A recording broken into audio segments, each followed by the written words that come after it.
Today I got these scaffolding boards delivered, which are going to make up the back of the new raised beds that I'm putting in at the bottom of my garden. They were dropped off today, and the delivery man kindly put them at the side of my house, but I need them down at the bottom.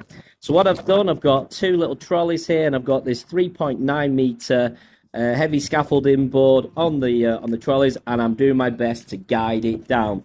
Now these trolleys have got a mind of their own, and I'm pushing them over flags that are not even, so they constantly kept catching.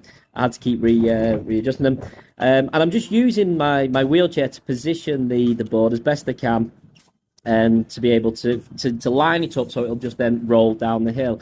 Now there's not much room for me to get past, and I do have to squeeze through. I have to say I am paralysed from the chest down, so it's not like I can use my feet.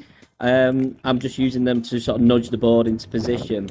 Once I did get past and got the board lined up, ready to just roll it down the hill, I say the trolleys, they got a mind of their own. It veered off, the board slipped off the trolley, so I had to squeeze past again, get it back on. I see there's not enough room for me to turn around, so I've got to back up, spin, and then I was able to line up the board and roll it straight down the hill.